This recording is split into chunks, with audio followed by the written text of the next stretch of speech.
Hi, Dr. Tony here. Thanks for joining me.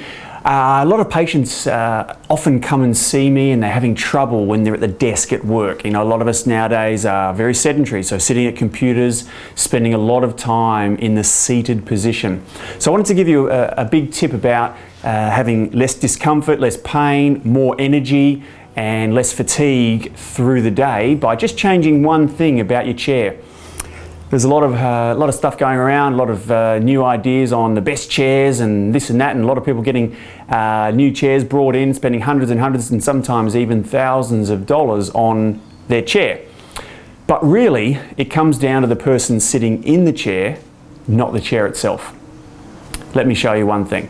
I'm going to turn to the side so you can see here. If I sit with my back up against the chair and I want to reach forward to my computer, one of the things that happens is that we lose the curve in the lower back. So our lower back sinks into the back of the chair, which changes the curves, which then causes the head to drop forward as we sit at the computer.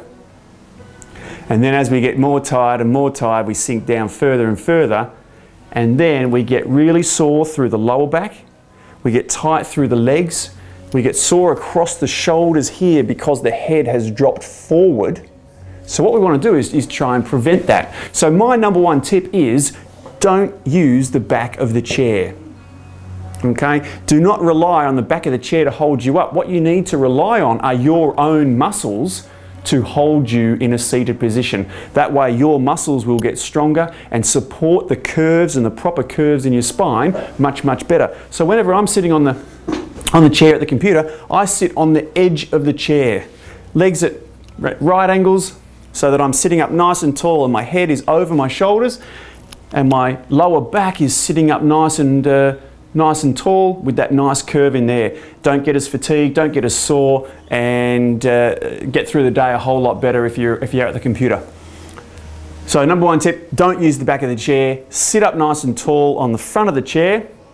Or you can find yourself a fit ball, and they're a great way as well to maintain good posture while sitting at the desk. You can also, on a fit ball, move around a bit, and that creates movement. Movement is what your body needs to stay healthy and stay supple. So give it a go. I'd love to know how you go with it and whether it does help you and whether you're better lower back, or whether you're not getting as much pain, or whether you're better energy levels.